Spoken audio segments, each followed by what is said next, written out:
இப்போ ஒரு போலீஸ் ஸ்டேஷனில் கேஸ் கொடுக்குறாங்கன்னா கம்ப்ளைண்ட் கொடுக்குறாங்கன்னா சிஎஸ்ஆர் கொடுக்கணும். சிஎஸ்ஆர் இல்லை, எஃப்ஐஆர் இல்லை அப்படின்றத பட்சத்தில் வந்து நகையை திருடிட்டான் அப்படின்னு கம்ப்ளைண்ட் கொடுக்கணும். அதுக்கான இதுவே இல்லை, டாக்குமெண்டேஷனே இல்லை. அப்படி இருக்கும்போது வந்து பார்த்திங்கன்னா இப்போ போலீஸே எப்படி பண்ணுறாங்கன்னா, இப்போ கூட இந்த ஒரு இதை வீடியோவை பார்த்தேன். அந்த அம்மா கை உடஞ்சி இந்த துப்புரவு தொழிலாளர்களை எங்கேயோ ஒரு ஹாஸ்பிட்டலில் கூட்டு வந்து சொல்கிறாங்க. அவங்க பாருங்கள், இந்த போலீஸ்க்கு வந்து பேட்ஜே இல்லை, பேரே இல்லை.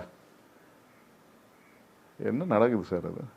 அப்போ வந்து போலீஸ் போகிற ஆஃபீஸருங்க வந்து நம்பருக்கு இல்லாமல் இது இல்லாமல் மஃப்டியில் போலி நம்பர் பிளேட்டில் வண்டி போச்சு அப்படிங்கிற. ஆமாம், போலி நம்பர் பிளேட்டில் போயிருக்கு. அதுதான் முக்கியமான இன்வெஸ்டிகேஷன் சிபிஐயில். அதையும் தாக்கல் பண்ணியிருப்பாங்க. கண்டிப்பாக அந்த பாயிண்ட் வந்திருக்கும். ஏன் இந்த மாதிரி பண்ணாங்க? போனது போலீஸே இல்லை. அப்படிதான். இது பாருங்க, அது மட்டும் இல்லை சார். நம்ம ஒரு பேர் என்ன, அந்த ஒரு சண்முகவேல் விஷயத்துலையும் அப்படிதான்.